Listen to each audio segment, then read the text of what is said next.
السلام عليكم ورحمة الله وبركاته. عاملين ايه يا بنات؟ يا رب تكونوا بألف خير.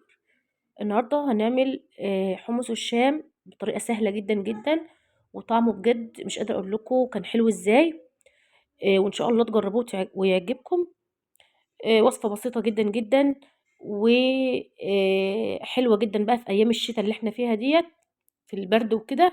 وكمان برضو للناس اللي برضو بتعمل رجيم وكده، يعني حلو جدا جدا برضو للناس اللي تكون عاملة رجيم، ياكلوا منه زي ما هم عاوزين. انا عملته وعجب ولادي جدا الحمد لله. وان شاء الله تجربوه ويعجبكم، وربنا يحسن ما بين ايديكم جميعا يا رب. تعالوا كده نصلي على سيدنا محمد عليه افضل الصلاة والسلام، ونسمي الله ونبدأ وصفتنا. بسم الله. معايا هنا ربع كيلو حمص، ده جايباه ربع كيلو من العطارة. الربع كيلو ده كان ب20 جنيه.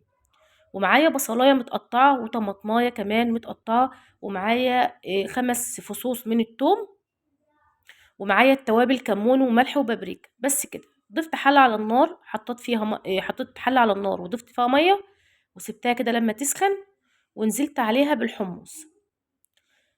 على ما تغلي بقى اكون انا ضربت المكونات دي في الخلاط مع كوباية مية. انا مزوده ميه شويه مع الحمص، لان يعني بحب اشربها وكده بتبقى حلوه. انت لو حابه تقللي الميه شويه عن كده مفيش مشكله. طبعا الحمص هيطلع معاكي ريم على الوش، لازم لازم طبعا يتشال، ما ينفعش يتصاب خالص. فانا هشيل كل الريم اللي على الوش، كل ما يطلع ريم كده هشيله. طبعا الحمص ما اخدش معايا سوا خالص.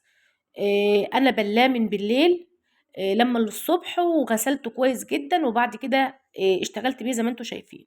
ضفت هنا بعد ما شلت الريم كله كده من على الحمص، والميه بقت معايا رايقه وزي الفل. ضفت التوابل، نص معلقه صغيره من الكمون والملح، وكمان معلقه صغيره من البابريكا. تمام كده. وضفت المكونات اللي احنا ضربناها في الخلاط، اللي هي البصلايه والطماطمايه ونص قرن صغير من الشطيطه، ممكن ما تضيفوهوش لو انت مش حابه. وكمان 5 فصوص من الثوم ضربتهم في الخلاط وضفتهم على الحمص. هسيبه بقى كده يستوي، وما خدش سوا كتير خالص، يعني تقريبا ما كملش 10 دقايق.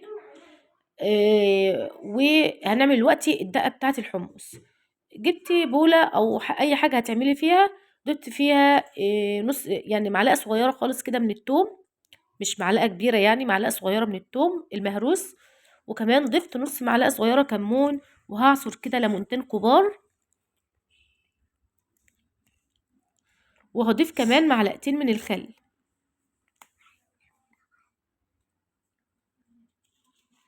تمام كده. انا مش هضيف ملح تاني دلوقتي، لان انا هاخد من المية اللي احنا بنسلق فيها الحمص، هاخد منها اضيف منها على بدل ما نضيف مية بقى من الحنفية وكده، هنضيف من المية دي. طبعا هتبقى احسن كتير جدا من ان احنا نحط مية عادية. فانا اخدت كده كوباية من مية الحمص اللي احنا بنسلقه فيه، طبعا متبلة وفيها كل حاجة وفيها ملح وكل حاجة.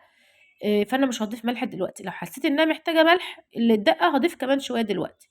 انا لقيتها محتاجه فضفت ربع معلقه صغيره كده، وظبطت الملح بتاعها، وكده معايا هي جاهزه.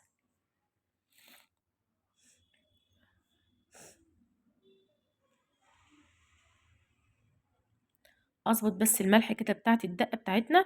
ممكن تضيفي شطه في الدقه، وما تضيفيش نص قرن الشطيطه في مع المكونات اللي احنا ضربناها في الخلاط. تمام. فانا عشان ضفت نص قرن شطيطه في المكونات اللي ضربناها في الخلاط، فانا مش هضيف بقى مع الدقه شطه ناعمه. كده الحمص معايا استوى، هو يا دوب 10 دقايق وكان مستوي ما شاء الله. الحبايه بتاعته حلوه جدا، سواه كان مظبوط، يعني مش مهري بقى وكده. احنا عايزين الحمصايه تكون ماسكه نفسها، ما تسيبهوش كتير عشان ما يتهرش منك على البوتاجاز.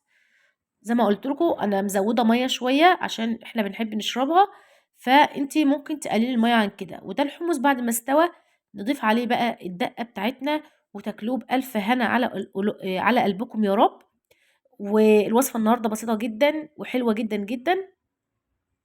شايفين بقى الحمص ما شاء الله، ودي الدقة اللي احنا عملناها برضو مع بعض. اللهم بارك، شكله يفتح النفس.